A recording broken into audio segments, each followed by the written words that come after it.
নমস্কার, টিভি9 বাংলায় আপনাদের আরও একবার স্বাগত জানাই। দুপুর দুটো মানেই আপনারা জানেন ফুল অ্যান্ড ফাইনাল। এই মুহূর্তের সব থেকে বড় খবর, লেটেস্ট আপডেট কী রয়েছে ইন ডিটেল আপনাদের সামনে তুলে ধরবো। স্টুডিওতে আজ তন্নিষ্ঠার সঙ্গে আমি শুভজিৎ রয়েছি আপনাদের সঙ্গে। আর শুরুতেই যে খবরে চোখ রাখতেই হবে, আপনারা জানেন যে দলীয় সব সংগঠন ভেঙে দেওয়ার 48 ঘন্টার মধ্যে আবারও বৈঠকে মমতা বন্দ্যোপাধ্যায়। যেটা জানা যাচ্ছে, আজ বিকেলে দলের শীর্ষ নেতাদের কালীঘাটে বৈঠকও ডেকেছেন তৃণমূল নেত্রী মমতা বন্দ্যোপাধ্যায়। সৌরভ গুহ আমার সহকর্মী এই মুহূর্তে আমার সঙ্গে রয়েছেন। সৌরভ, আজকের এই বৈঠকে মূলত তৃণমূল নেত্রী কোন কোন বিষয়গুলো ফোকাস করবেন এবং কাদের কাদের ডাকা হয়েছে? এবং এর আগে আমরা দেখেছি যে 80 জনে অনুপস্থিতির হার। আজ বৈঠকে সেরকম নির্দিষ্টভাবে কোনো স্ট্রিক্ট ইনস্ট্রাকশন কি গিয়েছে যে বৈঠকে উপস্থিত থাকতেই হবে?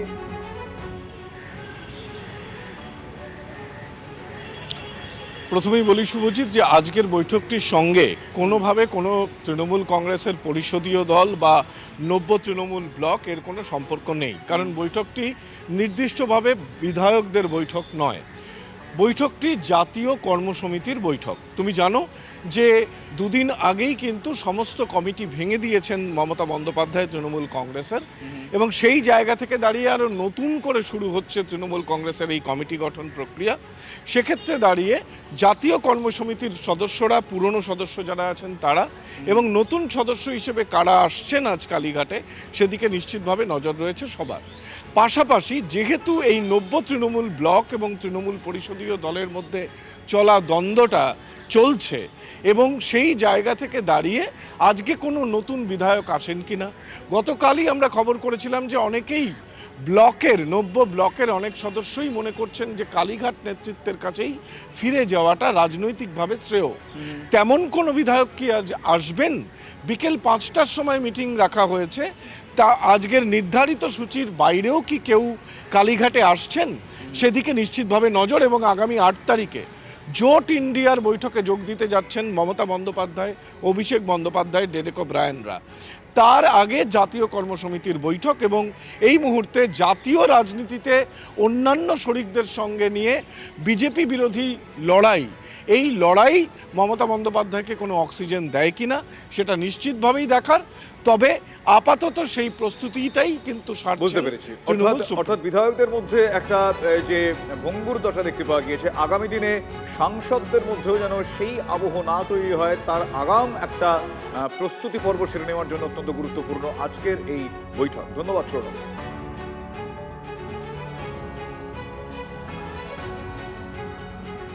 নবতৃণমূলে বিধায়ক সংখ্যা আরও বাড়বে, এমনটা দাবি করেছেন বিরোধী দলনেতা ঋতব্রত বন্দ্যোপাধ্যায়। 18ই জুন বিধানসভার অধিবেশন হবে, সংখ্যাটা আরও বাড়বে এমনটা দাবি ঋতব্রত বন্দ্যোপাধ্যায়। কুণাল ঘোষের হতাশা আরও বাড়বে বলে কটাক্ষ করেছেন বিরোধী দলনেতা। সই আমরা জমা দিয়েছি, বিধানসভার অধিবেশন 18 তারিখ হবে, সংবাদ মাধ্যমও থাকবে, আমরাও থাকবো, বিধায়করাও থাকবেন।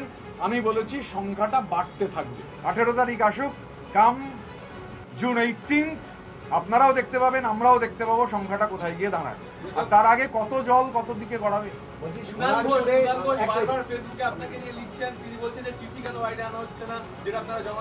কুণাল ঘোষ কি বিধানসভার স্পিকার নাকি?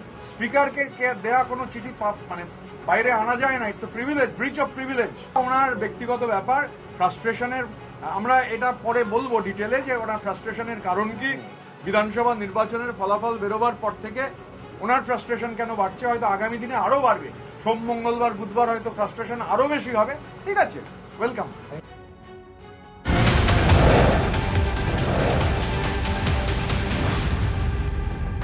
কলকাতার মেয়র পদে কি আদৌ ইস্তফা দিচ্ছেন ফিরহাদ হাকিম? কুণাল ঘোষের যে দাবি, সেই দাবির সঙ্গে ঘটনা প্রবাহ মিলছে না। মমতার কাছে ইস্তফার ইচ্ছা প্রকাশ করেছেন ফিরহাদ, বুধবার দাবি করেন কুণাল, কিন্তু দুদিন পরেও সেই পথে হাঁটেননি ফিরহাদ হাকিম। সায়ন্ত আমাদের প্রতিনিধি আমাদের সঙ্গে রয়েছে, সরাসরি সায়ন্ত থেকে একটু ক্লিয়ার হতে চাইবো। সায়ন্ত, সংশয়টা কোথায়? মানে ফিরহাদ হাকিম তিনি ইচ্ছে প্রকাশ করেছেন ইস্তফার, কিন্তু ইস্তফা দিচ্ছেন না, এখনো অবধি কি জানা যাচ্ছে? দেখো, তোমাকে প্রথমে বলে রাখি, আজকে দুপুর 3টে নাগাদ কলকাতার মেয়র ফিরহাদ হাকিম একটি সাংবাদিক বৈঠক ডেকেছেন, কিন্তু তার আগের যদি বাকি 4 দিনের পরিস্থিতি, অর্থাৎ বুধবার থেকে আজ পর্যন্ত এক নাটকীয় পরিস্থিতি তৈরি হয়েছে মেয়রের এই ইস্তফা দেবেন নাকি দেবেন না এই প্রসঙ্গে। কলকাতার মেয়রের হয়ে যখন কুণাল ঘোষ, তৃণমূলের বিধায়ক তথা তাদের মুখপাত্র কুণাল ঘোষ বৈঠক থেকে বেরিয়েছে, বলেন যে তিনি ইচ্ছা প্রকাশ করেছেন পদ থেকে ইস্তফা দেওয়ার ব্যাপারে এবং দলীয় সুপ্রিমো তাতে মান্যতা দিয়েছেন, এবং তারপর কেটে গিয়েছে আরও 2 দিন। এরপর তিনি যেটা হয়েছে যে আজকে সকালে সবথেকে গুরুত্বপূর্ণ ঘটনা যে পুর কমিশনার স্মিতা পাণ্ডের সঙ্গে মেয়র ফিরহাদ হাকিম চেতলা সেন্ট্রাল পার্কে বৃক্ষরোপণ কর্মসূচিতে অংশ নিয়েছেন এবং তারা দীর্ঘক্ষণ ছিলেন। যদি সেই ধরনের তিনি ইস্তফা দেওয়ার ব্যাপারে মনস্থির করেই থাকেন, তাহলে তার এই ধরনের কোনো কর্মসূচি নাও যেতে পারতেন। এমনকি এই কর্মসূচিতে কেন গেলেন, যদি সেটা ভেবে থাকেন যিনি ইস্তফা দেবেন, মেয়র পদে আর থাকবেন না, সেটা নিয়েও কিন্তু প্রশ্ন উঠছে। তাহলে কোথাও কি মনে করা হচ্ছে যে মেয়র ফিরহাদ হাকিম আগামী বর্ষার মরশুমের কথা মাথায় রেখে, অথবা গত পরশুদিন শুভেন্দু অধিকারী, মুখ্যমন্ত্রী শুভেন্দু অধিকারীর সঙ্গে তার যে কথাবার্তা হয়েছে বিভিন্ন প্রকল্প নিয়ে বা তার প্রশাসনিক বৈঠকে যে আলোচনা হয়েছে, সেই বিষয়গুলোকে মাথায় রেখে কোনো জায়গায় স্থগিত রাখছেন ফিরহাদ হাকিম, কোথাও তিনি ইস্তফা দেব বলে ভেবেও সেখান থেকে পিছিয়ে আসছেন। এই একাধিক প্রশ্ন কিন্তু এখন রাজনৈতিক মহলে ঘোরাফেরা করছে। তবে দুপুর 3টে নাগাদ পুরো বিষয়টি পরিষ্কার হয়ে যাবেন, কারণ দীর্ঘদিন বাদে মেয়র ফিরহাদ হাকিম এই বিষয়টি নিয়ে সাংবাদিক বৈঠক করবেন। দেখো, ইস্তফা দিলে অবশ্যই নজর থাকবে। আপাতত তোমায় ধন্যবাদ। আপনাদের বলে রাখি, ইস্তফা প্রসঙ্গে মন্তব্য এড়িয়েছেন কলকাতার মেয়র। বুধবার মুখ্যমন্ত্রীর প্রশাসনিক বৈঠকে যোগ দিলেও কালীঘাটে যাননি ফিরহাদ। আজ পরিবেশ দিবসে পুর কমিশনার স্মিতা পাণ্ডের সঙ্গে এক ফ্রেমে ফিরহাদ হাকিম।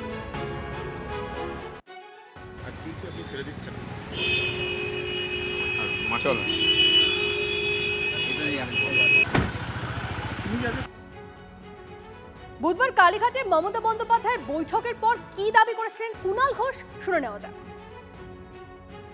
কলকাতার মহানাগরিক ফিরহাদ হাকিম তিনি মমতা বন্দ্যোপাধ্যায় আমাদের দলনেত্রীর কাছে বারবার ইস্তফা দেওয়ার ইচ্ছা প্রকাশ করেছিলেন।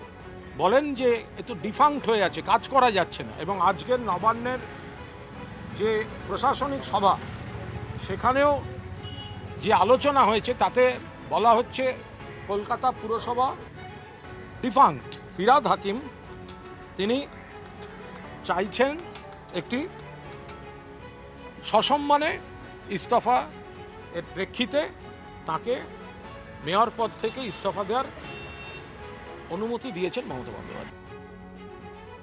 বিজেপির প্রধান মুখপাত্র দেবজিৎ সরকার এই মুহূর্তে আমাদের সঙ্গে রয়েছেন। দেবজিৎ বাবু, ফিরহাদ হাকিম তিনি ইস্তফা দেওয়ার ইচ্ছে প্রকাশ করেছিলেন, কুণাল ঘোষ তেমনটা আমাদের জানিয়েছিলেন, কিন্তু 2 দিন কেটে গেছে, এখনো অবধি তিনি ইস্তফা দেননি। তাহলে কি কোথাও একটা ধোঁয়াশা সংশয় রয়েই যাচ্ছে? কি চলছে? তৃণমূলে বিভিন্ন রকমের সমস্যার নামই তৃণমূল মানেই সমস্যা। ফিরহাদ হাকিম, কুণাল ঘোষ, এদের নিজেদের মধ্যে যে রসায়ন, তার সঙ্গে মমতা বন্দ্যোপাধ্যায় এবং অভিষেক বাবুর টিম এবং টিমের আগে এবং পরে ইত্যাদি যেসব রসায়ন, সেই সব নিয়ে ওদের অনেক রকম সমস্যা চলছে। আমরা এই নিয়ে কোনো কিছুতে আগ্রহী নই। তার কারণ কে উনি থাকলেও কলকাতা পৌরসভার খুব একটা উন্নতি হচ্ছিল বা পৌর পরিষেবা খুব ভালো হচ্ছিল তা নয়। প্রত্যেকটি দাগি লোক তৃণমূলের সঙ্গে যুক্ত। এদের থেকে কলকাতা পৌরসভাকেও বেরোতে হবে। উনি সেফ প্যাসেজ চেয়েছেন কিনা, সেফ প্যাসেজে কি হতে পারত, না দিলে তার আইনি কনটেক্সট কি হবে সেটাও পরের কথা। কিন্তু এদের নিজেদের মধ্যে আক্রমণ প্রতি আক্রমণে পুরোপুরি সার্কাস চলছে। এনজয় করতে হবে। রাজ্যবাসী কফি আর পপকর্ন নিয়ে দেখছে, চলতে থাকুক। অনেক ধন্যবাদ আপনাকে।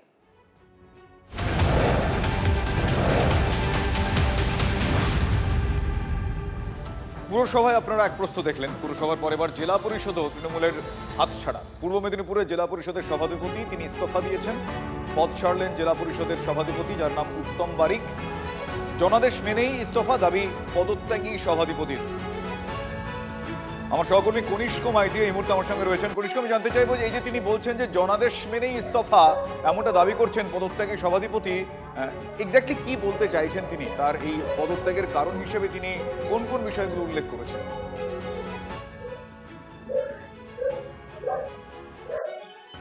দেখো, একমাত্র উত্তম বারিক পশ্চিম মেদিনীপুরের যে ডিভিশনাল কমিশনারের অফিস আছে সেখানে তিনি গিয়ে পদত্যাগপত্র দেন এবং তিনি যে কথাটা বলছেন এই মুহূর্তে কিন্তু মুখ রক্ষার জন্য এই বক্তব্যটা রাখতে হচ্ছে সংবাদ মাধ্যমের সামনে। তার কারণ এই 26-এর নির্বাচনে পূর্ব মেদিনীপুর কার্যত যেভাবে ধুয়ে মুছে সাফ হয়েছে, অর্থাৎ তৃণমূল আস্তাকুড়ের মতো কার্যত উড়ে গিয়েছে।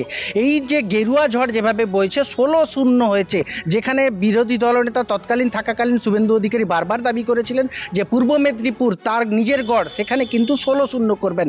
অপরদিকে আবার এই উত্তম বারিক পূর্ব মেদিনীপুরের সভাধিপতি, পটাশপুরের বিধায়ক ছিলেন, খেজুরির জেলা পরিষদ সদস্য ছিলেন, তিনি কিন্তু বারবার একটা কথা বলেছিলেন যে পূর্ব মেদিনীপুরে কিন্তু ফল তারা যথেষ্ট ভালো করবেন। সেক্ষেত্রে একাধিক পদাধিকারী এবং পূর্ব মেদিনীপুরে অধিকারীদের পরে যিনি কিন্তু দলের রাশটা ধরেছিলেন সেই উত্তম বারিক কার্যত যেভাবে পর্যুদস্ত হয়েছেন, সেই লজ্জার মুখ রাখার জন্য শেষ পর্যন্ত তিনি জনাদেশকে আশ্রয় করলেন, অর্থাৎ জনাদেশকে গার্ড করলেন। যে জনাদেশ যেভাবে দিয়েছে সেক্ষেত্রে মানুষের এই জনাদেশকে তিনি মান্যতা দিয়ে পদত্যাগ করছেন। 70 আসন বিশিষ্ট পূর্ব মেদিনীপুর জেলা পরিষদের মধ্যে তৃণমূলের দখলে ছিল 56টি, বিরোধীদের দখলে 14টি। এই সভাধিপতি উত্তম বারিক পদত্যাগের পরে জেলা পরিষদ কোন দিকে যায় সেটা কিন্তু যথেষ্ট দেখার বিষয় রয়েছে বলে এমনটাই মনে করছেন রাজনৈতিক মহল। শুভ, ধন্যবাদ কনিষ্ক।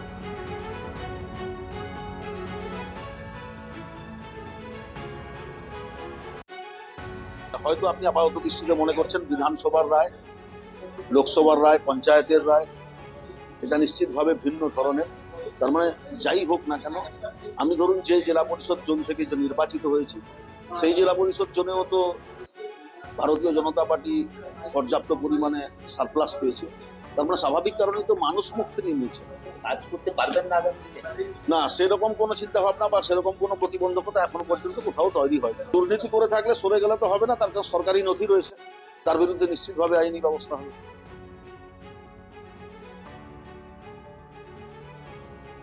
যারা চুরি করেছে তারা কি পদত্যাগ করলে বেঁচে যাবে? আসলে ওরা বলছে আমরা ডিম খাবো না, আমরা ডিম খাবো না। ডিম খাবো না বললে জনতা তোমায় ছাড়বে?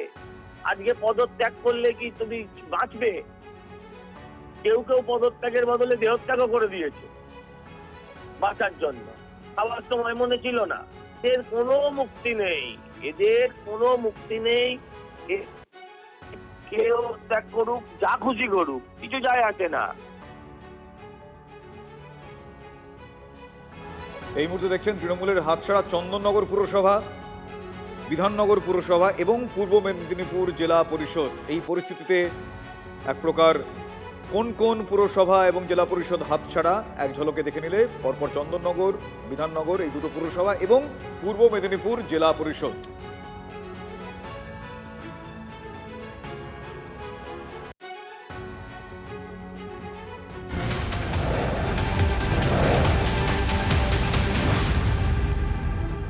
তৃণমূলের ভাঙন পর্ব চলছে আর তার মধ্যেই সোশ্যাল মিডিয়ায় ফের পোস্ট কাকলি।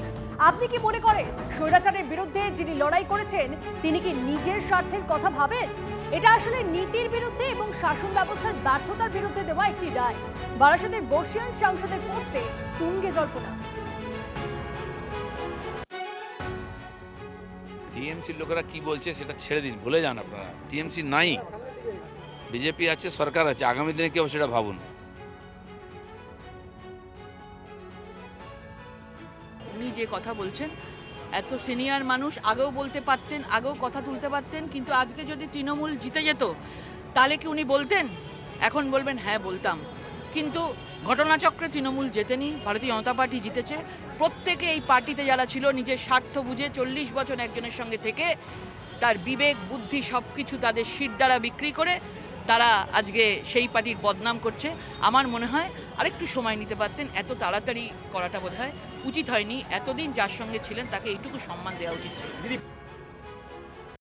দুর্বৃত্তায়ন ঘটেছে সর্বস্তরে এবং সেই দুর্বৃত্তায়ন মধ্যবিত্ত মানুষ নেয় না, এবং যে অসৎ আচরণ ঘটেছে সেটাও মানুষ নেয় না। একটা অহমিকা হয়ে গিয়েছিল, সেই অহমিকাটাও মানুষ নেয় না। কর্মীদের মধ্যে ছিল, নেতাদের মধ্যে ছিল। আমি তো কারোর নাম করে বলতে চাইছি না, আমি বলছি যে যে ধরনের একটা ভাব এসে গেছিল যে দল ক্ষমতায় আছে মানে আমি যা খুশি করতে পারি, কিন্তু গণতন্ত্রে যা খুশি করতে পারেন না। সংবিধান আছে, সংবিধান মেনে চলতে হবে, মানুষ সেটাই বুঝিয়ে দিয়েছে। পৌরসভাগুলোতে যেভাবে অনৈতিকভাবে দুর্নীতি নিয়োগ হয়েছে সেগুলো তো অদ্ভুতভাবে গত 3-4 বছরে আমরা কিছু জানতে পেরেছি। ভেতর ভেতরে কী হয়েছে তো কিছু জানতে পারিনি। ভেতর ভেতরে এরা যে করেছে সেটা তো আমরা কিছু উপর থেকে বুঝতে পারিনি, অন্তত আমি বুঝতে পারিনি।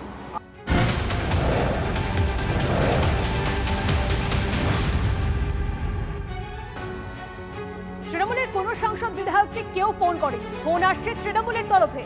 চাঞ্চল্যকর দাবি বিজেপির রাজ্য সভাপতি সমীর ভট্টাচার্যের। ভোটের আগেও তৃণমূল নেতাদের ফোন এসেছে, ভোটের পরেও আসছে। তৃণমূলের নীতিই ছিল দুর্নীতি।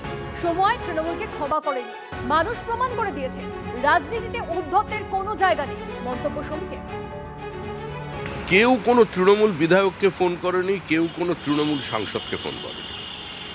ফোন আসছে তৃণমূল থেকে আসছে, ভোটের আগে এসেছে, ভোটের পরে আসছে। তৃণমূল কংগ্রেস কোনোদিনই কোনো রাজনৈতিক দল ছিল না। তৃণমূল কংগ্রেস এখন অতীত। আগামী দিনে তৃণমূল কংগ্রেসকে নিয়ে মানে দল নিয়ে ইসলামিক হিস্ট্রিতে একটা কোর্স মানে চ্যাপ্টার থাকবে, ওখানেই পড়াশুনো করা। কারণ একটা দল ছিল যে দলের নীতি ছিল দুর্নীতি। এখন সে দলের নেতারা 2 হাতে 2 ঘড়ি পড়তেন, কিন্তু সময় দলকে ক্ষমা করেনি। মানুষ প্রমাণ করে দিয়েছে রাজনীতিতে ঔদ্ধত্যের, দখলদারির, দুর্নীতির কোনো স্থান নেই।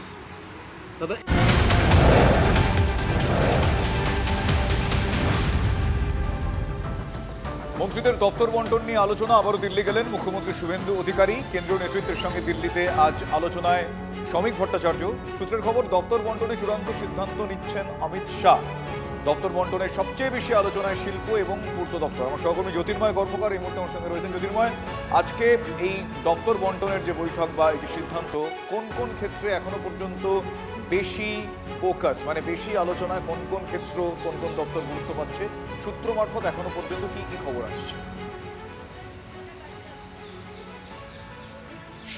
সঠিক ব্যক্তিকে সঠিক দপ্তর দেওয়া, সেটাই এই মুহূর্তে সবথেকে বড় লক্ষ্য, এবং সেই লক্ষ্যেই দফায় দফায় আলোচনা চলছে।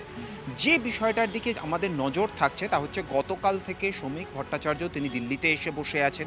মুখ্যমন্ত্রী শুভেন্দু অধিকারী তিনি কিছুক্ষণ আগে দিল্লিতে ল্যান্ড করেছেন, এবং যে খবর আমরা পাচ্ছি যে তারা দুজনেই গোপনে একাধিক কেন্দ্রীয় মন্ত্রীর সঙ্গে বৈঠক করছেন। গত পরশুদিনই শুভেন্দু অধিকারী দিল্লিতে এসেছিলেন। তিনি বিজেপির সর্বভারতীয় সভাপতি নীতিন নবীনের সঙ্গে তিনি দীর্ঘক্ষণ বৈঠক করে তারপর কলকাতায় ফিরে যান।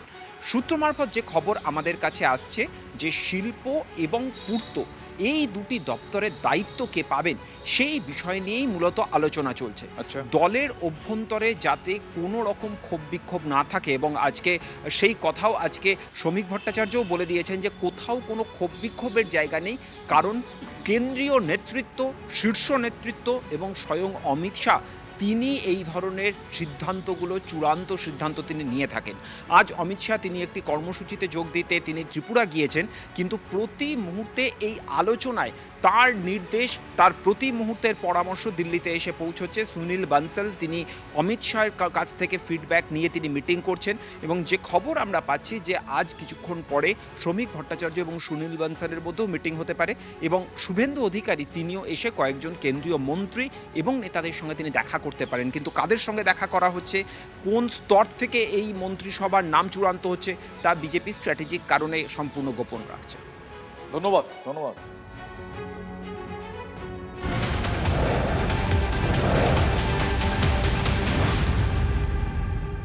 পরিবেশ দিবসের অনুষ্ঠানে যোগ দিয়ে চরম অস্বস্তিতে সিউড়ি পুরসভার চেয়ারম্যান উজ্জ্বল চট্টোপাধ্যায়কে লক্ষ্য করে চোর চোর স্লোগান বিজেপির।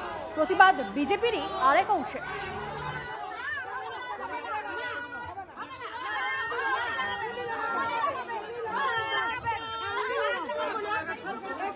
প্রতিনিধি আমাদের সঙ্গে রয়েছে, হিমাদ্রির সঙ্গে কথা বলবো। হিমাদ্রি, আজ ঘটনাটা ঠিক কি ঘটলো? দেখো, আজকে একটি গাছ মায়ের নামে এই অনুষ্ঠান ছিল, সেই সরকারি অনুষ্ঠান। সেখানে উপস্থিত হয়েছিলেন সিউড়ি পৌরসভার চেয়ারম্যান উজ্জ্বল চট্টোপাধ্যায়। পৌরসভার পক্ষ থেকেই এই অনুষ্ঠান করা হচ্ছিল। সেখানে যখন চেয়ারম্যান যান, তখন বিজেপি যারা নেতাকর্মী ছিলেন তাদের একাংশ চেয়ারম্যানকে দেখেই চোর চোর স্লোগান করে তোলেন, এবং চেয়ারম্যানের হাত দিয়ে তারা বৃক্ষরোপণ করবেন না সেটাও পরিষ্কারভাবে জানিয়ে দেন। এরপর সেখান থেকে তারা চলে যান। উজ্জ্বল চট্টোপাধ্যায় চেয়ারম্যান তিনি বলছেন এটা সরকারি প্রোগ্রাম, এখানে কিভাবে আমাকে চোর চোর স্লোগান দেওয়া হয় এই বিষয়টা তিনি রাজ্যের মন্ত্রী তথা সিউড়ির বিধায়ক জগন্নাথ চট্টোপাধ্যায়ের কাছে বলবেন এবং জগন্নাথ চট্টোপাধ্যায়কে এই বিষয়টি তিনি জানাবেন বলে জানিয়েছেন। আর ইতিমধ্যেই কিন্তু জগন্নাথ চট্টোপাধ্যায়ও বীরভূমে রয়েছেন, সেক্ষেত্রে এর পরবর্তী ক্ষেত্রে জগন্নাথ চট্টোপাধ্যায় কি জানান সেটাই কিন্তু দেখার বিষয়। আজকে ধন্যবাদ। ইচ্ছে নেই উনি ওনার হাত দিয়ে কোনো গাছ এখানে উদ্বোধন হোক আমরা চাই না। আমাদের যশস্বী প্রধানমন্ত্রী একটি গাছ মায়ের সমান একটা প্রকল্প তৈরি করেছেন, আমরা চাই আমাদের সুস্থ পরিবেশকে সুস্থ মানুষের হাত দিয়ে পরিবেশন করা হোক, সেখানে কোনো চোরের কোনো রাজত্ব এখানে আর চলবে না। আবাস যোজনার ঘর থেকে জল থেকে শুরু করে রাস্তা থেকে শুরু করে আলো থেকে শুরু করে যেভাবে দুর্নীতি হয়েছে, এক একটা কাউন্সিলর শুনছি নাকি 10 কোটির ওপর তারা দুর্নীতি করেছে এক একটা কাউন্সিলর, তাহলে চেয়ারম্যান তো 100 কোটির ওপর। আর একটা ব্রেকিং নিউজ দিই আপনাদেরকে, এবার সোহম চক্রবর্তীর বিরুদ্ধে জামিন অযোগ্য ধারায় এফআইআর। 1,05,00,000 টাকা প্রতারণার অভিযোগ সোহমের বিরুদ্ধে। সুপ্রিয়র থেকে জানবো, সুপ্রিয় 1,05,00,000 টাকা প্রতারণা কি হয়েছিল? দেখো, প্রাক্তন তৃণমূল বিধায়ক তথা অভিনেতা সোহম চক্রবর্তী, তার বিরুদ্ধে এবার চারুমার্কেট থানাতে প্রতারণার অভিযোগে মামলা দায়ের হয়েছে এবং সেক্ষেত্রে আমরা যেটা পুলিশ সূত্রে জানতে পারছি যে দিন কয়েক আগেই এক ব্যবসায়ী তিনি অভিযোগ দায়ের করেছিলেন যে অভিনেতা সোহম চক্রবর্তীর সংস্থার সঙ্গে তার একটি চুক্তি হয়েছিল এবং সেই চুক্তির বিনিময়ে তিনি অভিনেতা সোহম চক্রবর্তীকে 1,05,00,000 টাকা দিয়েছিলেন, কিন্তু পরবর্তীতে সেই চুক্তি অনুযায়ী কাজ হয়নি, এমনকি যে টাকা তিনি চুক্তির বাবদ দিয়েছিলেন সেই টাকাও তাকে ফেরত দেওয়া হয়নি। আর সেই মর্মেই ওই ব্যবসায়ী তিনি চারুমার্কেট থানাতে অভিযোগ দায়ের করেছেন এবং আমরা যেটা জানতে পারছি সেই অভিযোগের ভিত্তিতে প্রতারণা সহ একাধিক ধারাতে মামলা রুজু করে পুলিশ গোটা ঘটনার তদন্ত শুরু করেছে। বেশ, ধন্যবাদ সুপ্রিয়। আরো একবার আপনাদেরকে জানিয়ে রাখি যে খবরের নজর, এবার সোহম চক্রবর্তীর বিরুদ্ধে জামিন অযোগ্য ধারা এফআইআর। 1,05,00,000 টাকা প্রতারণার অভিযোগ সোহমের বিরুদ্ধে। চুক্তি অনুযায়ী কাজ না হলেও টাকা ফেরত দেননি প্রাক্তন তৃণমূল বিধায়ক ও অভিনেতা সোহম চক্রবর্তী। অভিযোগ ব্যবসায়ী, জনৈক ব্যবসায়ীর অভিযোগের ভিত্তিতে চারুমার্কেট থানায় এফআইআর। আর একবার আপনাদেরকে জানিয়ে রাখি, সোহম চক্রবর্তীর বিরুদ্ধে জামিন অযোগ্য ধারা এফআইআর। 1,05,00,000 টাকা প্রতারণার অভিযোগ সোহমের বিরুদ্ধে। চুক্তি অনুযায়ী কাজ না হলেও টাকা ফেরত দেননি প্রাক্তন তৃণমূল বিধায়ক ও অভিনেতা সোহম চক্রবর্তীর। জনৈক ব্যবসায়ীর অভিযোগের ভিত্তিতে চারুমার্কেট থানায় এফআইআর। সোহমের বিরুদ্ধে এবার প্রতারণার অভিযোগে এফআইআর। 1,05,00,000 টাকার প্রতারণার অভিযোগ।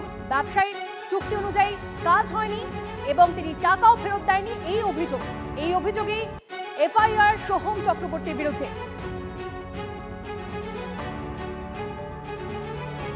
আপনারা জানেন টলিগঞ্জে মোটামুটি টালমাটাল পরিস্থিতি চলছে। স্বরূপ বিশ্বাস তিনি ইতিমধ্যেই গ্রেপ্তার এবং স্বরূপ বিশ্বাসের বিরুদ্ধে আপনারা জানেন যে তোলাবাজির অভিযোগ উঠেছিল, আর এবার সোহমের বিরুদ্ধেও অভিযোগ তোলাবাজি। আলিপুর আদালতে পেশ স্বরূপ বিশ্বাসকে এই মুহূর্তে জানতে পারা যাচ্ছে। আপনাদেরকে জানিয়ে রাখি, আলিপুর আদালতে পেশ স্বরূপ বিশ্বাসকে। টালিগঞ্জে ক্ষমতা বদল হতেই গ্রেপ্তার টলিপাড়ার তোলাবাজ নেতা।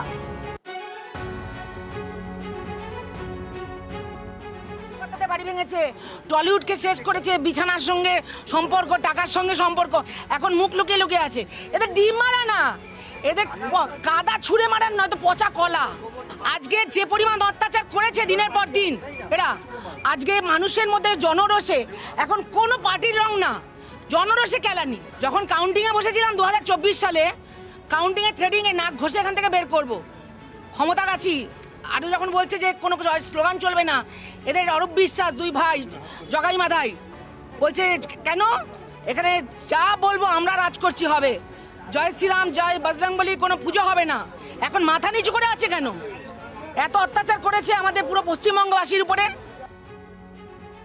সুষম তীব্র জনরোষ এই স্বরূপ বিশ্বাস তাদের মধ্যে কি চলছে?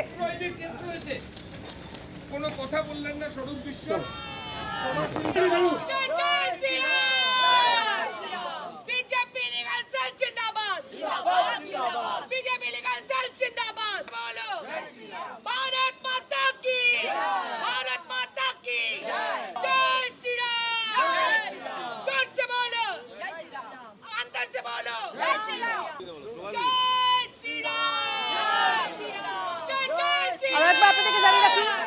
স্বরূপ বিশ্বাসের বিরুদ্ধে নিউ আলিপুর থানায় তার সামনে বিক্ষোভ। এই মুহূর্তে ছবি দেখছেন আপনারা, তোলাবাজির অভিযোগে ধৃত অরূপ বিশ্বাসের ভাই স্বরূপ বিশ্বাস, এবং আপনাদেরকে জানিয়ে রাখি তার বিরুদ্ধে এই মুহূর্তে বিক্ষোভ থানার বাইরে।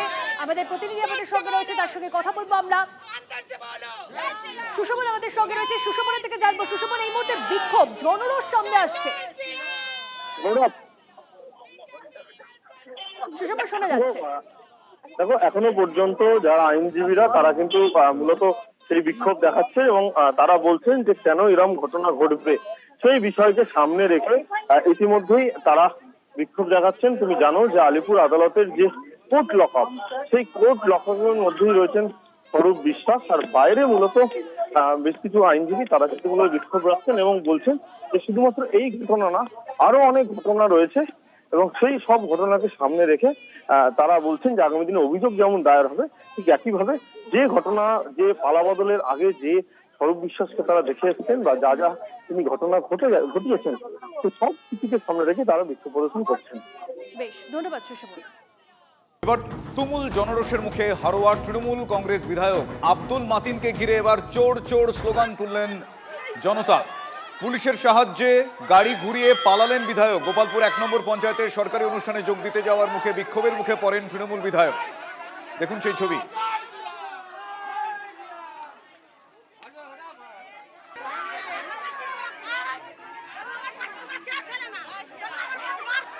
দেখছেন সেই ছবি। এই মুহূর্তে আমার সহকর্মী নূর আলম রয়েছেন। নূর, আমরা সেই ছবি দেখাচ্ছি দর্শকদের, যেভাবে বিক্ষোভের মুখে পড়তে হয় তাকে। চোর চোর স্লোগান কি বলছেন তার একটু ডিটেইলে বলো। দেখো শুভজিৎ, হাড়োয়া বিধানসভা কেন্দ্রের গোপালপুর 1 নম্বর গ্রাম পঞ্চায়েতের রামচাকি গ্রামের ঘটনা। একটি অনুষ্ঠানে যাচ্ছে হাড়োয়া বিধানসভা কেন্দ্রের তৃণমূল কংগ্রেসের যিনি নবনির্বাচিত বিধায়ক আব্দুল মাতিন। তখনই কিন্তু গ্রামবাসীদের বাধার মুখে পড়েন তৃণমূলের বিধায়ক আব্দুল মাতিন। বিধায়ক আব্দুল মাতিনকে ঘিরে কিন্তু এলাকাবাসীরা তার গাড়ি আটকায়, একেবারে তাকে লক্ষ্য করে চোর চোর স্লোগান, এমনকি ঝাঁটা ওঠানো হয়, এমনকি জুতো ছোড়া পর্যন্ত হয়। মুহূর্তে কিন্তু একেবারে পরিস্থিতি, ব্যাপক উত্তেজনার পরিস্থিতি তৈরি হয়। ঘটনাস্থলে কেন্দ্রীয় বাহিনী এবং পুলিশের তৎপরতায় বিধায়ক আব্দুল মাতিন তিনি কিন্তু পালিয়ে যান। তার যে গাড়ি, সেই গাড়ি ঘিরে কিন্তু একেবারে গাড়ি ঘুরিয়ে নিয়ে তিনি কিন্তু পালিয়ে যান। এলাকাবাসীদের অভিযোগ যে এই আব্দুল মাতিন তৃণমূল কংগ্রেসের যিনি বিধায়ক, তিনি একেবারে ভোটের পরবর্তী সময় এবং ভোটের আগে উস্কানিমূলক মন্তব্য করেছিলেন। তারা আব্দুল মাতিন এলাকায় অশান্তি সৃষ্টি করতে আসছেন, তারা চাইছেন না যে কোনো রকম এই তৃণমূলের বিধায়ক এলাকায় ঢোকেন। সেই কারণে তারা কিন্তু গ্রামবাসীরা একেবারে মহিলারা বিক্ষোভ দেখায়, তাকে লক্ষ্য করে চোর চোর স্লোগান দেয়, এমনকি জুতো ওছায়, ঝাঁটা ওছায়। পরবর্তীতে হাড়োয়া থানার পুলিশ, কেন্দ্র বাহিনীর একেবারে তত্ত্বাবধানে কিন্তু বিধায়ক কিন্তু সেখান থেকে পালিয়ে যান। বিধায়কের তরফ থেকে যেটা জানানো হয়েছে, তিনি একটি ভিডিওর ডাকে ওই অনুষ্ঠানে যাচ্ছিলেন, তাকে বাধা দেওয়া হয়েছে। সব মিলিয়ে কিন্তু এক ব্যাপক উত্তেজনার পরিস্থিতি তৈরি হয়। কিন্তু প্রশ্ন উঠছে, রাজ্যের পালাবদল ঘটেছে, তারপর শাসক দলের যে সমস্ত বিধায়ক, একেবারে যে সমস্ত প্রাক্তন শাসক দল তৃণমূল কংগ্রেসের যে সমস্ত বিধায়ক রয়েছেন, তারা দিকে দিকে জনরোষের শিকার হচ্ছে। ঠিক সেই ছবি দেখা গেল একেবারে উত্তর 24 পরগনার হাড়োয়া বিধানসভা কেন্দ্রে। শুভজিৎ, ধন্যবাদ নূর।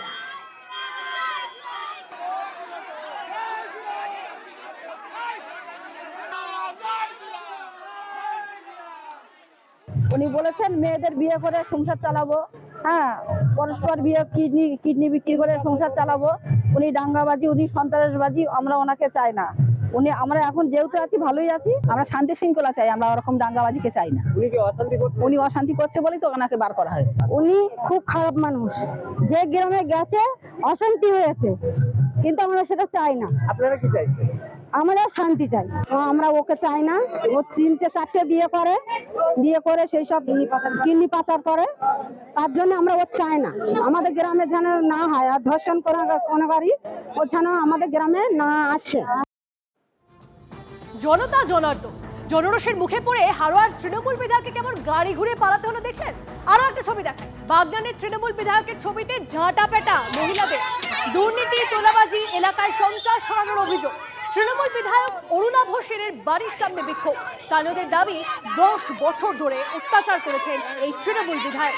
সুব্রত আমাদের প্রতিনিধি আমাদের সঙ্গে রয়েছেন। সুব্রত, সাধারণ মানুষের ক্ষোভ সামনে আসছে, কি বলছেন তারা? দেখো, একেবারেই অত্যাচার চালিয়েছে এই বাগনান বিধায়ক অরুণাভ সেন ওরফে রাজা সেন। তার বিরুদ্ধে এলাকার যেসব মহিলারা রয়েছেন তারাই মূলত আজকে বিক্ষোভটি দেখিয়েছেন। তার বাড়ির সামনে গিয়ে, রাজা সেনের বাড়ির সামনে গিয়ে সেখানে তার ছবিতে ঝাঁটা পেটা জুতো দিয়ে মারা। তাদের মূলত একটাই দাবি যে যারা বিরোধী করতো তাদেরকে দীর্ঘদিন ধরে এলাকা ছাড়া করে রেখেছিলেন, ভয় দেখানো হতো এবং বিরোধীদের বাড়িতে যারা পুরুষ সদস্য ছিল তারা কিন্তু এই রাজা সেনের ভয় কিন্তু তারা বাড়িতে ঢুকতে পারছেন না। ফলে মানুষ এবং মহিলারা বিশেষ করে এই বিক্ষোভ দেখান। ফলে রাজা সেনের বিরুদ্ধে একাধিক অভিযোগ তারা তোলেন। তারা বলেন কাটমানি খাওয়া থেকে শুরু করে এলাকায় ভয় সন্ত্রাস সৃষ্টি করা, পাশাপাশি ভয় দেখানো, এছাড়া একাধিক অভিযোগে তার বিরুদ্ধে তার দ্রুত গ্রেপ্তারির দাবি চাইছেন এলাকার বাসীরা। বেশ, নজর রাখুন। ধন্যবাদ। রাজা সেনের ভয়ে আমরা তো ঘরের বাইরে ছিলাম, আমাদের ছেলেরা সব বাইরে ছিল ওনার ভয়ে।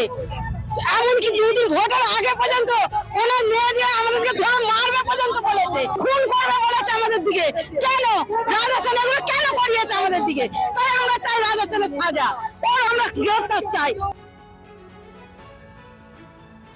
তৃণমূল নেতাদের পর এবার ডিম বৃষ্টির শিকার পঞ্চায়েত কর্মীরাও। দুর্নীতির অভিযোগে ঝাড়গ্রামের দহিজুড়িতে পঞ্চায়েত কর্মীকে ছোড়া হলো ডিম। কাটমানিও পঞ্চায়েতে দুর্নীতির অভিযোগে পঞ্চায়েত কর্মীকে ঘিরে বিক্ষোভ গ্রামবাসীদের।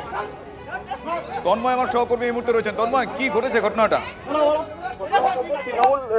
তৃণমূল পরিচালিত যে পঞ্চায়েত ছিল সেই পঞ্চায়েতে এদিন বিক্ষোভ দেখায় গ্রামের মানুষ। একাধিক অভিযোগ তুলছেন গ্রামের বাসিন্দারা, কারণ বিভিন্ন যে সরকারি প্রকল্প সে প্রকল্প থেকে গ্রামের মানুষ বঞ্চিত। কিন্তু তৃণমূল আশ্রিত যে সমস্ত কর্মীরা থাকতো তাদেরকে এতদিন এই পঞ্চায়েত পরিষেবা দিত এবং এই বিজেপির কর্মী যারা ছিলেন তাদেরকে বা সাধারণ মানুষকে তারা পরিষেবা দিত না। আর এখানেই এই বিক্ষোভ তুলে এদিন তারা বিক্ষোভে আছড়ে পড়েন এই গ্রাম পঞ্চায়েতের উপরে, দইজুড়ি গ্রাম পঞ্চায়েতের উপরে বিক্ষোভে ফেটে পড়েন। আর ঘটনার পর পরিস্থিতি সামলাতে বিনপুর থানার পুলিশ পৌঁছে এবং নিয়ন্ত্রণ নিয়ে আসে। বেশ, ধন্যবাদ।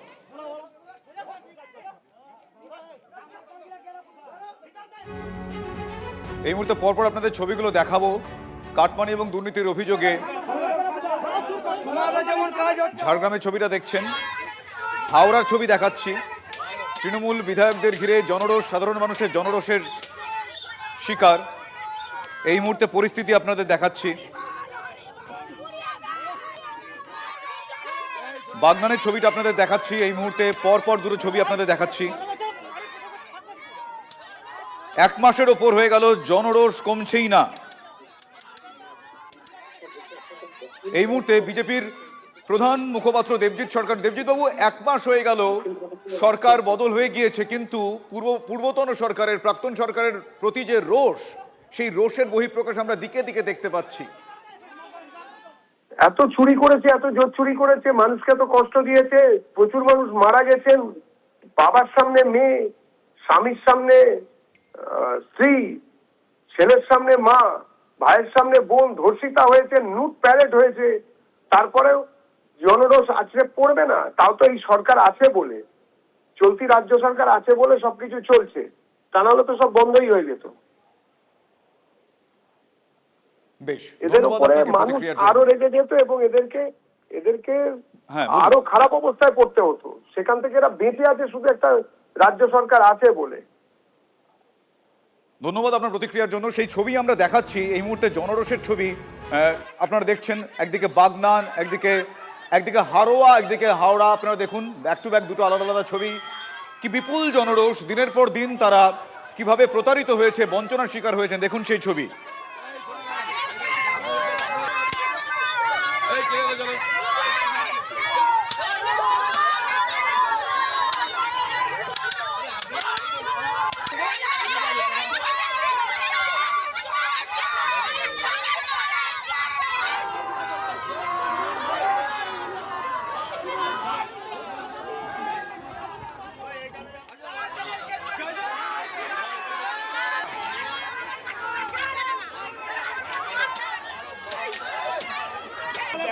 আবাস যোজনা প্রধানমন্ত্রীকে 100 দিনের বেতন দেয়, সেই বেতন বন্ধ ওরা দেয়নি, সেই টাকা মেরে দিয়েছে সম্পূর্ণ সমস্ত লোকে, যারা ঘুষ দিচ্ছে তাদের টাকা পেয়েছে। এগুলো তদন্ত করা হোক।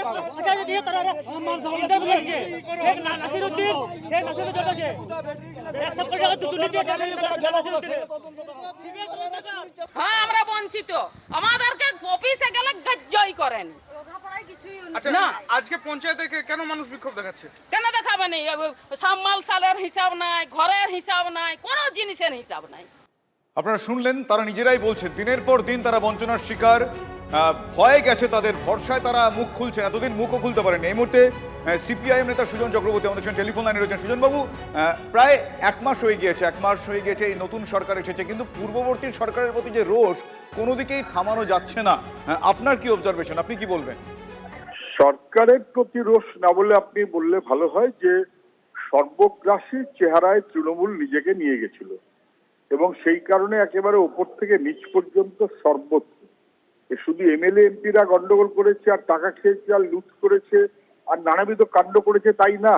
এমএলএ এমপি মন্ত্রী তারা তো বটেই, কলেজের মধ্যে মাতব্বর যে তার জন্য কলেজে 2টো এসি বেডরুম এবং তারপর ব্লা ব্লা ব্লা কত সহ্য করতে পারে। ভর্তি হতে গেলে 50,000, 1 লাখ, 1.5 লাখ টাকার পঞ্চায়েতে লুট হয়েছে, আক্রান্ত হয়েছে, মানুষের প্রাপ্য মানুষ থেকে কেড়ে নেওয়া হয়েছে। যেমন লুট, যেমন তোলাবাজি, তেমন সর্বগ্রাসী একটা আক্রমণ, আমি ছাড়া কেউ না।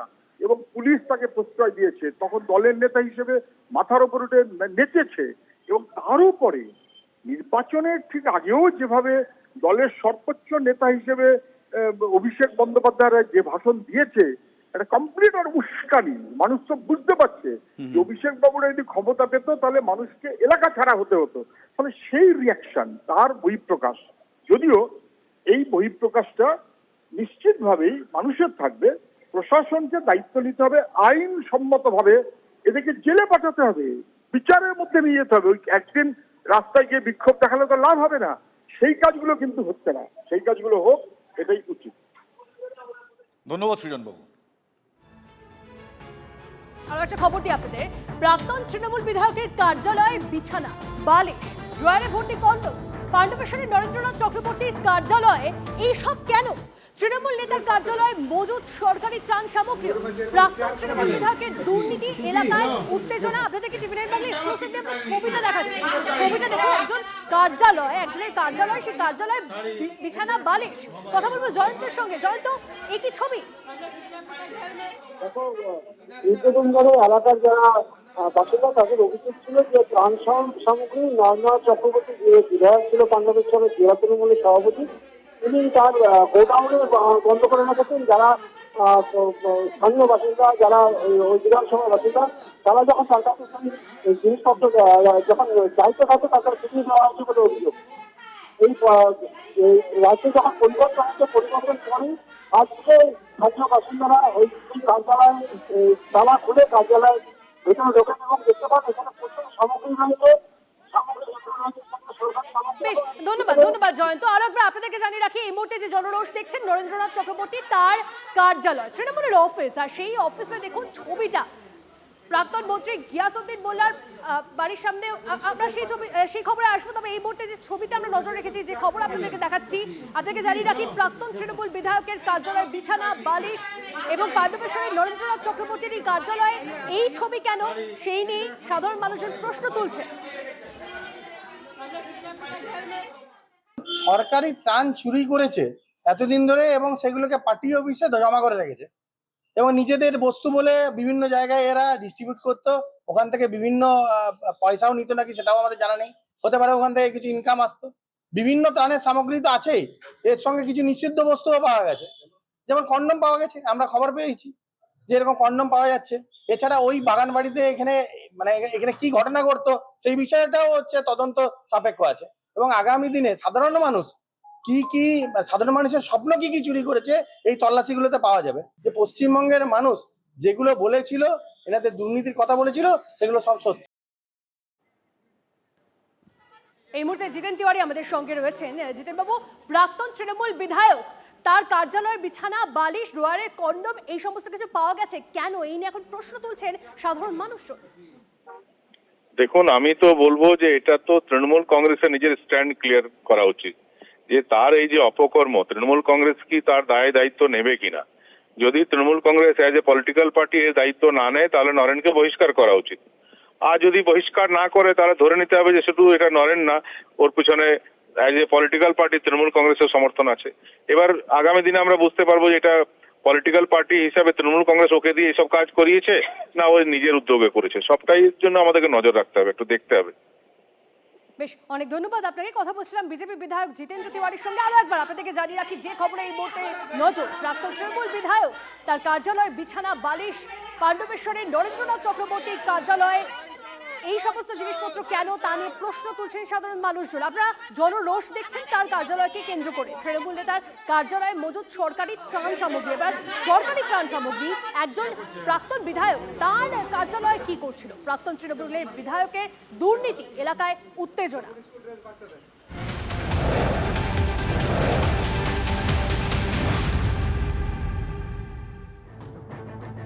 এই মুহূর্তে একটার পর এক সেই ছবি আপনাদের দেখাচ্ছি। এবার দক্ষিণ চব্বিশ পরগনার উস্তিতে প্রাক্তন তৃণমূল বিধায়ক তথা প্রাক্তন মন্ত্রী গিয়াসউদ্দিন মোল্লার বাড়ির সামনে ত্রাণ সামগ্রী বোঝাই একটা গাড়িকে আটক করা হয়েছে। দেখুন সেই ছবি। গাড়ি আটকে বিক্ষোভ দেখাচ্ছেন বিজেপির কর্মী সমর্থকরা। বিজেপির অভিযোগ, বাড়ির ভিতরে মজুদ থাকা ত্রাণ সামগ্রী গাড়িতে ভরে পাচার করা হচ্ছিল। খবর পেয়ে বিজেপির স্থানীয় নেতৃত্ব ঘটনাস্থলে পৌঁছে গাড়িটি ঘিরে বিক্ষোভ দেখানো শুরু করে এবং গিয়াসউদ্দিন মোল্লার গ্রেফতারের দাবি তোলে। ঘটনাকে কেন্দ্র করে এলাকায় উত্তেজনা ছড়ায়। পরে খবর পেয়ে উস্তি থানার পুলিশ ঘটনাস্থলে পৌঁছে গাড়ি থেকে ত্রাণ সামগ্রী উদ্ধার করে বিডিও অফিসে পাঠায়। সিজার লিস্টে সই করেছেন গিয়াসউদ্দিন মোল্লা। বিজেপির পক্ষ থেকে দায়ের করা লিখিত অভিযোগের ভিত্তিতে ঘটনার তদন্ত শুরু করেছে পুলিশ। তবে অভিযোগের বিষয়ে তৃণমূলের পক্ষ থেকে কোনো প্রতিক্রিয়া পাওয়া যায়নি। আমাদের কাছে খবর ছিল গিয়াস মোল্লার ঘরে প্রচুর তিরপল, মেয়েদের কাপড়, বাচ্চাদের ড্রেস, স্কুল ড্রেস মজুত করা ছিল এবং প্রত্যেক দিন 4 ভ্যান 5 ভ্যান করে মাল পার করছিল। এবং ভিতরে প্রচুর গোডাউন আছে, গোডাউনের ভিতরে প্রচুর তিরপল, কাপড়, বাচ্চাদের ড্রেস, স্কুল ড্রেস মজুত করা আছে। আরো অনেক কিছু আছে, চাল আছে, আরো অনেক কিছু আছে।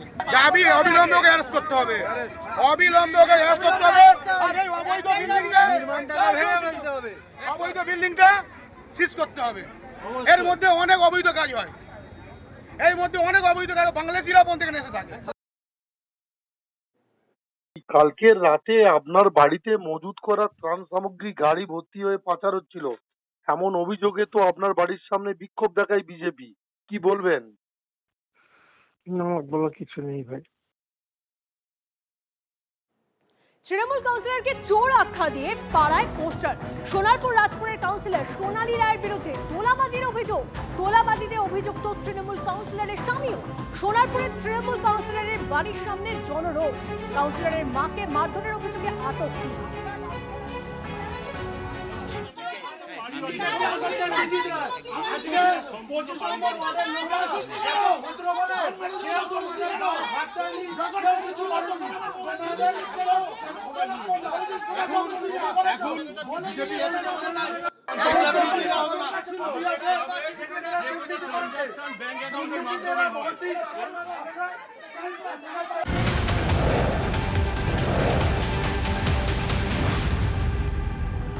দুর্নীতির প্রতিবাদ করে তৃণমূলের রোষানলে পড়তে হয়েছে বিজেপির বুথ সভাপতিকে। দক্ষিণ চব্বিশ পরগনার ঢোলাহাটে সুবক্তগিন গাজীর বাড়িতে ভাঙচুর এবং বোমাবাজি চালানো হয়। তৃণমূলের পঞ্চায়েত সদস্যের নেওয়া কাটমানি ফেরতের দাবি তুলেছিলেন বিজেপি নেতা।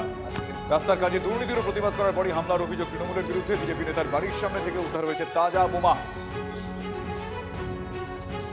রাত 2টার সময় হঠাৎ মেন লাইন চলে যাওয়ার পরে আমি ঘুম থেকে উঠে পড়ি গরমের সময়। যাই উঠে যাওয়ার পরে 10 থেকে 15 মিনিট পর আচমকায় দেখছি আমার বাড়ির পিছনের জানালা দিয়ে গুলি বোম চলছিল এবং আমি যখন ঘর থেকে বেরোবার চেষ্টা করি সামনে, সেখান থেকেও বোম চলার পরে আমি খুব হতভঙ্গ হয়ে পড়ি। কিছুক্ষণ পরে আমার মাথায় জল টল দেয় আমার স্ত্রী, দেওয়ার পরে কাঁচ ফাঁচ ভেঙে পুরো বাড়ির ভিতরে ঢুকে যাওয়ার পরে আমার থানাতে ফোন করি। এই আক্রমণ করে কোনো লাভ নেই। যারা আক্রমণটা চালিয়েছে আমি তাদেরকে স্পষ্ট ভাষায় বলতে চাই, এই আক্রমণ করে কোনো লাভ নেই। কারণ এই আক্রমণ একটা শুধুমাত্র হাস্যকর ঘটনা, অপরাধের চরম সীমায় ওরা পৌঁছে যাচ্ছে। কারণ পশ্চিমবঙ্গ সরকার পশ্চিমবঙ্গের প্রত্যেকটা গ্রাম, পশ্চিমবঙ্গের প্রত্যেকটা ওয়ার্ড এর বিরুদ্ধে প্রতিবাদ করতে নেমেছে। প্রশাসনিক সহযোগিতা নিয়ে আমরা প্রত্যেকটা মানুষকে তার অধিকার ফিরিয়ে দেব।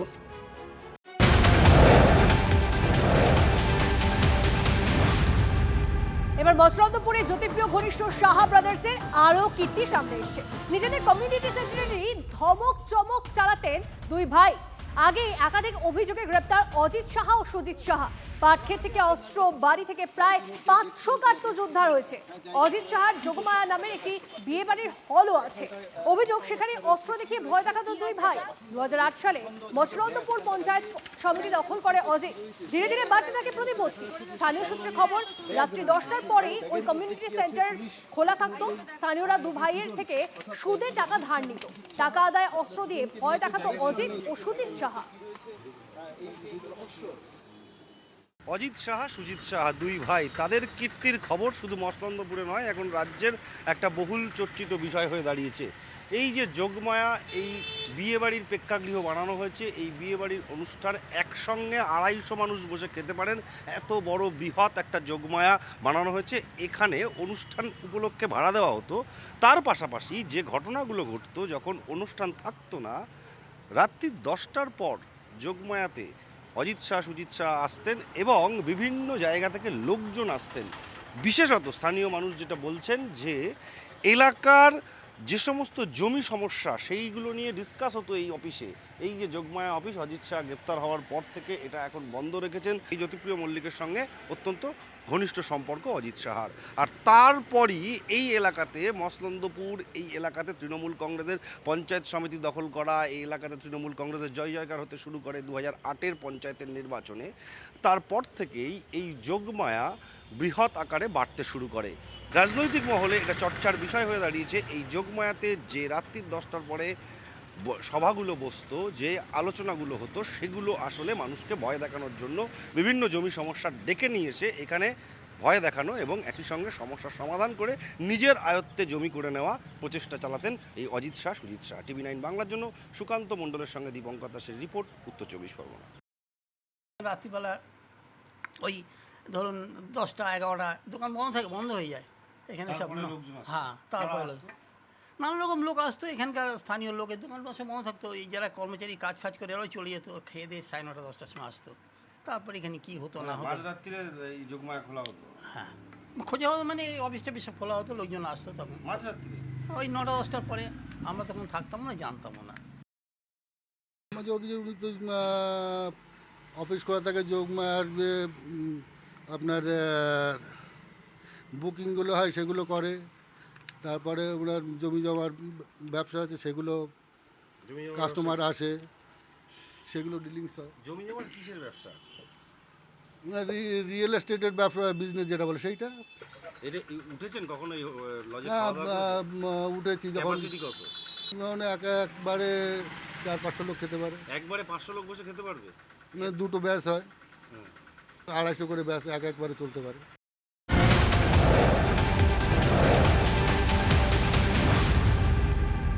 শ্রীরামপুরে তৃণমূল পার্টি অফিস থেকে উদ্ধার সরকারি ত্রাণ সামগ্রী। তৃণমূল কার্যালয়ে ভর্তি সাদা থান, বালতি, মশারি। তৃণমূল পার্টি অফিসের দোতলায় খাট, বিছানা।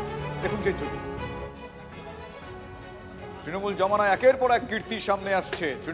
শ্রীরামপুরে তৃণমূল পার্টি অফিস থেকে কি কি পাওয়া যাচ্ছে দেখুন। এসব কিছু আপনারা যারা দেখছেন, এগুলো সবই সরকারি ত্রাণ সামগ্রী, যা তৃণমূলের পার্টি অফিসে এভাবে মজুদ আছে কেন, এ নিয়ে বড় বড় প্রশ্ন। সে প্রশ্নের উত্তর সময়ের কাছে, কিন্তু আপাতত সাধারণ মানুষের বিক্ষোভ, তারা কিভাবে গর্জে উঠছেন দেখছেন। তৃণমূল কার্যালয়ে ভর্তি সাদা থান, বালতি, মশারি। তৃণমূল পার্টি অফিসের দোতলায় খাট, বিছানা। আশিক ইনসান আমার সহকর্মী এই মুহূর্তে ফোনে রয়েছে। আশিক, আমি জানতে চাইবো যে কি কারণে এই বিপুল পরিমাণ ত্রাণ সামগ্রী সেখানে মজুদ, এখনো পর্যন্ত কোনো উত্তর যারা এই ত্রাণ সামগ্রী মজুদ রেখেছেন তারা বা তার দলের কেউ দিতে পেরেছেন? কি বলছেন তারা?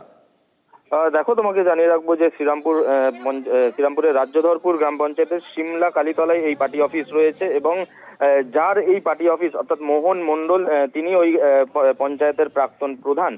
তার যেটা দাবি যে এই সব ত্রাণ সামগ্রী তারা মজুদ করেছিল বিলানোর জন্য, কিন্তু নির্বাচন প্রক্রিয়া শুরু হয়ে যাওয়ায় সেই ত্রাণ সামগ্রী তারা বিলাতে পারেননি, তার জন্যই সেখানে মজুদ রয়েছে। যদিও সেই কথা কিন্তু স্থানীয় বিজেপি নেতৃত্ব বা স্থানীয় বাসিন্দা যারা রয়েছেন তারা কিন্তু মানতে চাননি। তাদের যেটা দাবি যে এই যে সাধারণ মানুষের মানুষের ত্রাণ সামগ্রী সেগুলো কেন তৃণমূল পার্টি অফিসে সেগুলো মজুদ থাকবে, সেই নিয়ে কিন্তু তারা প্রশ্ন তুলেছেন।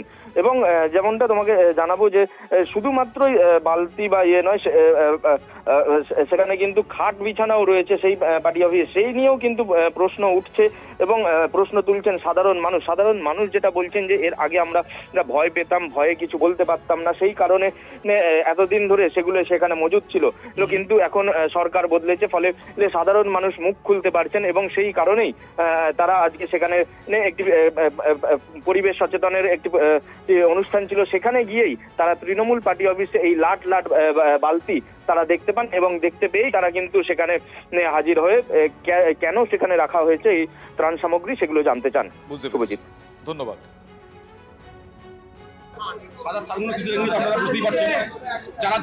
যারা দীর্ঘদিন বিজেপি পার্টি করে এসেছি, এই 2026-এ যদি ওরা পুনরায় ক্ষমতা আসতেন, আমাদের বাড়ির মহিলাদের সারা ধানটা উপহার দিতেন। যেসব প্রকল্প জিনিসগুলো আমাদের সরকারি অফিস পঞ্চায়েত থেকে দেওয়ার কথা ছিল, সেগুলো 15 বছর ধরে তার নিজস্ব পার্টি অফিস থেকে মানুষকে বিলি করে গেছে। এরা অতীতকাল থেকে এরা ভেবেছিল এই জায়গাটা আমাদের, মানে বাবার জিনিস, আমাদের কারো কোনো কথা বলতে দিত না, বুঝতে পেরেছেন? কারো কিছু বলতে গেলে ওরা কি করতো, শাসাতো এবং পুলিশের ভয় দেখাতো এবং জেলও খাটাতো। এই পরিস্থিতিতে কেউ কিছু বলতে পারেনি। এখন সরকার যেহেতু পাল্টেছে, আমরা এই জায়গাটাকে আটকেছি।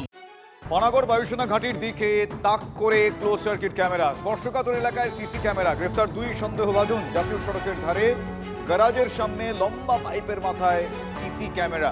পানাগড় বায়ুসেনা ঘাঁটির দিকে মুখ করে থাকা সিসি ক্যামেরায় রহস্য ঘনীভূত।